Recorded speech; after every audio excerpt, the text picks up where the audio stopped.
अम्मा बाद अस्तगफिरुल्लाह ली व लकुम।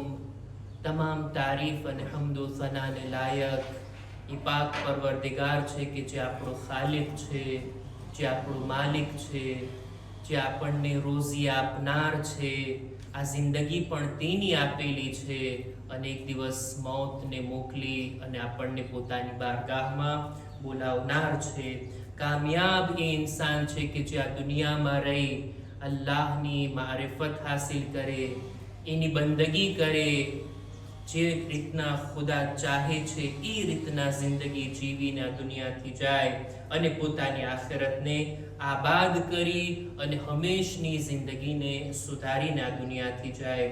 ખુતબાની શરૂઆતમાં આપણે બધા દુરૂદો સલામ મોકલીએ મુહમ્મદ અને આલે મુહમ્મદ ઉપર।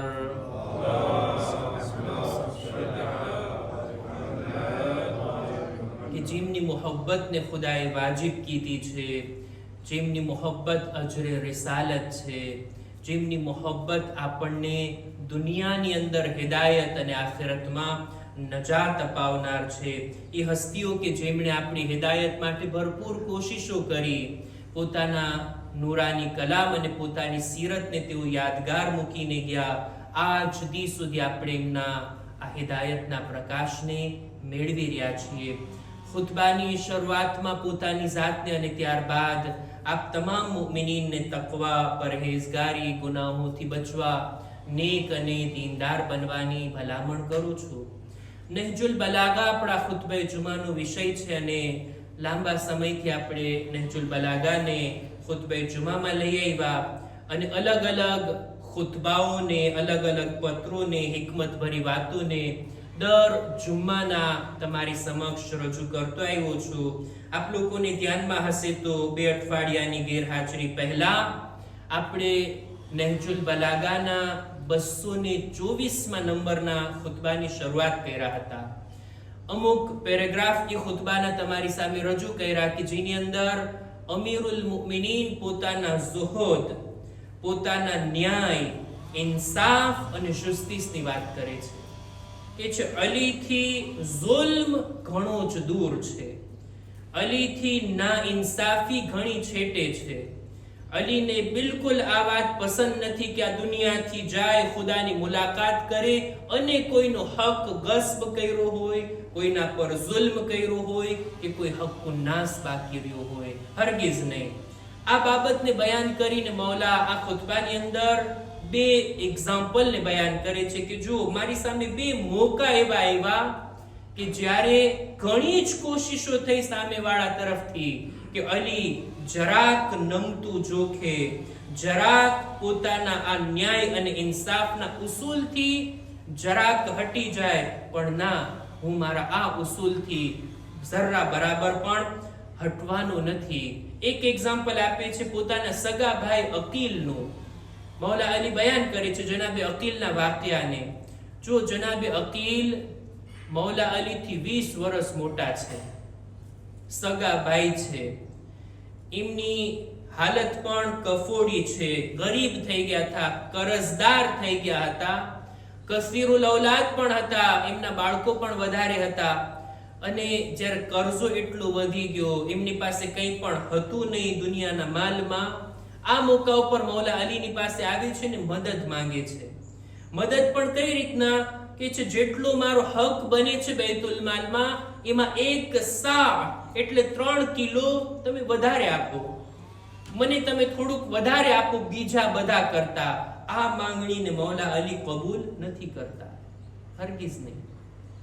જનાબે અકીલની હાલત પણ એવી હતી, એમના બચ્ચાઓ પણ ભૂખ્યા હતા, વારંવાર જનાબે અકીલને આ બધી માંગણી હતી, એમ છતાંય મૌલા અલી એની આ માંગણીને કબૂલ નથી કરતા। કે છે જો વધારે આપવાની વાત હોય તો બધા લોકોને હું વધારે આપીશ, અને જો એક સમાન આપવાની વાત આવે તો તું સગો ભાઈ છે, તને પણ એટલું જ મળશે જેટલું બીજાને મળશે।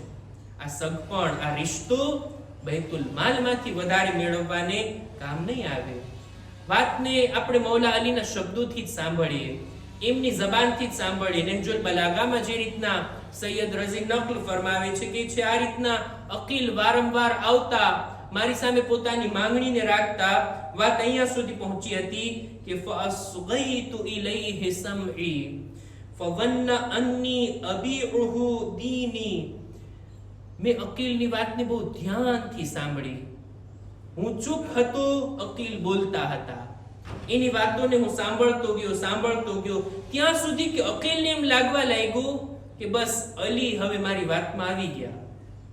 પોતાની આ દીનદારી, આ ન્યાય, ઇન્સાફ અને આ બધું હવે મૂકી દેવાના છે. વઅત્તબિઉ qiyaadahu મુફારિqan તરીqi. જાણે એમ કે અકીલની વાત તરફ હું આગળ વધીશ અને પોતાના રસ્તાને હું મૂકી દઈશ. આવી રીતના જ્યારે હાલત થઈ, પોતાની વાત સંભળાવી દીધી, એને એમ લાગ્યું કે હમણાં અલી બૈતુલ માલના દરવાજા ખોલી નાખશે અને મને જેટલું જોઈએ છે એટલું આપવા લાગશે. અકીલ નાબીના હતા, એમની આંખોની રોશની ચાલી ગઈ હતી. મૌલા અલી કહે છે કે આ મોકા ઉપર અકીલના જવાબમાં શબ્દો વડે મેં જવાબ નથી આપ્યો, એક એક્શન વડે, એક કામ વડે મેં જવાબ આપ્યો. ફઅહમૈતુ લહુ હદીદા ثم أدنيتها من جسمه ليعتبر بها. મેં એક આગના અંદર લોખંડના ટુકડાને ગરમ કર્યો. લોઢું જ્યારે આગમાં ગરમ થઈ જાય, લાલ થઈ જાય, કે છે પછી એ લોઢાના ગરમ ટુકડાને અકીલની બાજુમાં લઈ ગયો, એમના હાથની બાજુમાં લઈ ગયો. જો મૌલા એને દજાડતા નથી, સળગાવતા નથી, એને બાળતા નથી, નહીં, ખાલી એની ગરમીનો અહેસાસ થાય ને એટલું. આ ગરમ લોઢાના ટુકડાને એની બાજુમાં લઈ ગયો, જેથી એની હરારત, એની ગરમીને પોતે મહેસૂસ કરે અને પોતે ઇબરત મેળવે. એવામાં જ ફવજ્જા વજીજ વી દનફિન મિન અલમિહા. એટલામાં જ જ્યારે ગરમીનો અહેસાસ થયો ને, તો એવી રીતના ચિલ્લાવે છે અકીલ જાણે કોઈ બીમાર માણસ દર્દના કારણે અવાજ કાઢતો હોય. વકાદ અન યહતરિક મિન મૈસમિહા. એવી રીતના તડપી રહ્યા હતા કે જાણે હમણાં જ લોઢાને અડી જશે અને પોતે એનાથી દાજી જશે. ફકુલતુ લહુ સકલતક સવાકિલ યા અકીલ અતઇન્નુ મિન હદીદતિન અહમાહા ઇન્સાનુહા લિલઅબિહી વતજુરુની ઇલા નારિન સજરહા જબ્બારુહા લિગદબિહ. અય અકીલ, તારી ઉપર રડવા વાળા રડે.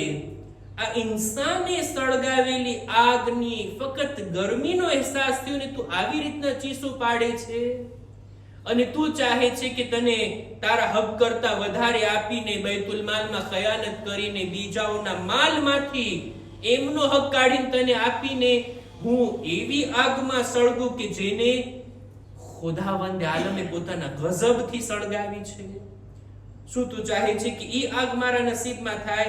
આ તો રમત રમતમાં મેં તમને આ આગની ગરમીને ફક્ત તમારી નજદીક લાવ્યો છું. ઈ આગ તો ખરી આગ છે, જે જહન્નમની આગ છે. અતઇન્નુ મિનલ અઝા વલા ઇન્નુ મિન લવા. શું તું આ દુનિયાના આ દાજવાના દર્દથી ચિલ્લાવે છે અને હું આખિરતના ઈ જહન્નમના અઝાબ અને એના શોલા અને ભડકાથી હું ના ડરું, હું ના ખૌફ ખાવ? અને આ રીતના જનાબે અકીલને આવો જવાબ આપે છે. અકીલ જ્યારે આવો વર્તાવ જોયા એટલે સમજી ગયા કે અહીંયા આપણું કંઈ ચાલવાનું નથી. સગો ભાઈ પણ કેમ ના હોય, અલીની સામે, અલીની અદાલત અને ન્યાય અને ઇન્સાફની સામે કોઈનું કંઈ ચાલવાનું નથી. આ વાક્યો એટલું મશહૂર થાય છે, એટલું લોકોની દરમિયાન ફેલાય છે. જ્યારે બધાને આ વાક્યાની જાણ થઈ કે અકીલ આ રીતના મૌલા અલીની પાસે ગયા, માંગણી કરી, અને અલીનો આવો વર્તાવ, એટલે બીજા બધા પણ સમજી ગયા કે જો અલીના સગા ભાઈને અલી નથી આપતા તો પછી આપણી લાગવક, આપણી પાર્ટીબાજી, આપણી દોસ્તી, આપણી ઓળખાણ બધું કઈ અલીની બારગાહમાં નથી ચાલવાનું. અને આ રીતના એકવાર આવું નથી બન્યું, અનેક વાર અકીલ આવીને માંગણી કર્યા છે. એકવાર મૌલા અલીએ આ આગને એની નજદીક લઈને ગરમીનો અહેસાસ કરાવ્યો છે. જો કે અનેક વખત આવ્યા છે. મૌલા અલીની આ ફઝીલતોમાંથી ફઝીલત છે કે જેનો કોઈ ઇનકાર નથી કરી શકતો. એક દિવસ તો એવું બન્યું, મૌલા અલીની શહાદત બાદ માવિયાની મુલાકાતે જાય છે જનાબે અકીલ. શામ જવાનું થયું અને માવિયાની મુલાકાતે જાય છે. ત્યારે માવિયા પોતે સવાલ કરે છે, એ અકીલ, ઓલો આગની ગરમીનો ઓલો વાક્યો શું હતો, તારી જબાનથી મને સંભળાવો. માવિયાની સામે અકીલ આ જ વાક્યને પોતાના શબ્દોમાં બયાન કરે છે. માવિયા ત્યારે સાંભળીને કહે છે કે હવે કોઈ માં અલી જેવા ફરઝનને દુનિયામાં નથી લાવી શકતી.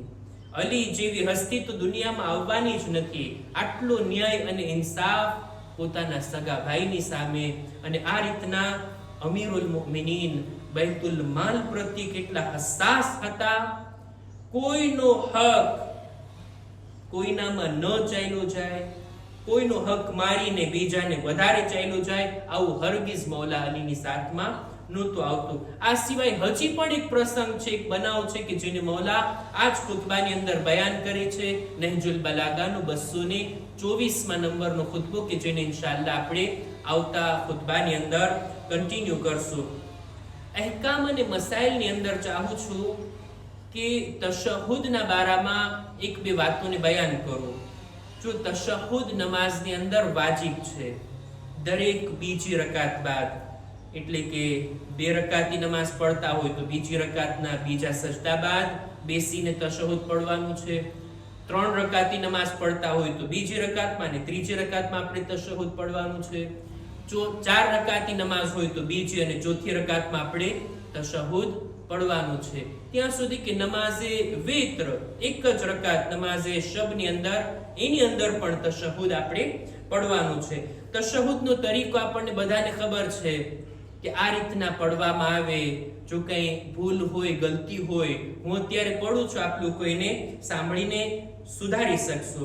તશહુદમાં આ રીતના શબ્દો કહેવામાં આવે કે 2 સજદા બાદ ઇન્સાન બરાબર રીતના બેસે અને ત્યારબાદ આ રીતના પ્રોનાઉન્સ કરે, અશહદુ અલ્લા ઇલાહા ઇલ્લલ્લાહ વહદહુ લા શરીકા લહ وأشهد أن محمدا عبده ورسوله اللهم صل على محمد وآل محمد. આટલું થઈ ગયું તશહુદ. તશહુદનો એક બીજો પણ તરીકો છે. જો કોઈ આ રીતના શબ્દો બોલે તો પણ ચાલે. અશહદુ અલ્લા ઇલાહા ઇલ્લલ્લાહ વ અશહદુ અન્ન મુહમ્મદન સલ્લલ્લાહુ અલૈહિ વ આલિહી અબ્દુહુ વ રસૂલુહ. આમ બોલે પણ તો પણ ચાલે, કાફી છે. અને દેખીતી વાત છે, આપણે જે મશહૂર તરીકો છે એના ઉપર જ આપણે અમલ કરતા હોઈએ છીએ. તશહુદની અંદર જ્યારે આપણે પડતા હોઈએ ત્યારે બરાબર બેસીને, હરકત વગર, સ્થિર એકદમ બેઠીને, સ્ટેબલ, અને પછી આ તશહુદને પડવાનું હોય. મુસ્તહબ છે કે તશહુદ પડતી વખતે પોતાના બંને હાથને પોતાના પગ ઉપર રાખે, પોતાની આંગળીઓને ચોંટાડીને રાખે, પોતાની નજર પણ ખોળામાં રાખે અને પછી આ તશહુદને પડે. તશહુદની પહેલા અમુક zikr પડવા પણ મુસ્તહબ છે કે દાખલા તરીકે કહે બિસ્મિલ્લાહી વ બિલ્લાહ, અથવા તો કહે અલ્હમ્દુલિલ્લાહ, પછી તશહુદને શરૂ કરે, અથવા તો કહે બિસ્મિલ્લાહી વ બિલ્લાહી વલ્હમ્દુલિલ્લાહ વ ખૈરુલ અસ્માઇ લિલ્લાહ, પછી તશહુદને શરૂ કરે, અથવા તો આ રીતના કહે બિસ્મિલ્લાહી વ બિલ્લાહ વલ અસ્માઉલ હુસ્ના કુલ્લુહા લિલ્લાહ. આ બધી મુસ્તહબ દુઆઓ છે, મુસ્તહબ zikr છે જે તશહુદની પહેલા પડવા જોઈએ. યાદ રહે તો પડે, નહીતર વાજિબ તો એટલું જ છે જેટલું મેં પહેલા પડ્યું છે.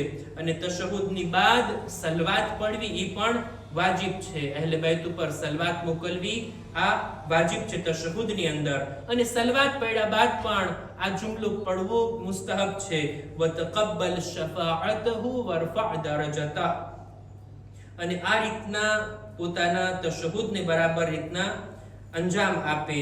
તશહુદના બારામાં મને જેટલા લાગતા હતા કે જરૂરી મસાઇલ છે તમારી સામે રજૂ કર્યા. એ સિવાય પણ નમાઝના બીજા કોઈ અહેકામ જો મને જરૂરી લાગશે કે બધા માટે ફાયદાકારક છે તો ઇન્શાઅલ્લાહ આપણે એને ખુતબે જુમામાં લઈ આવશું અને તમારી સામે રજૂ કરશું. ખુદાની બારગાહમાં દુઆ ગુજારીએ, પરવરદિગારા અમોને તારા દીનને જાણવા, સમજવા, અનુસરવાની નેક તૌફીક અતા ફરમા.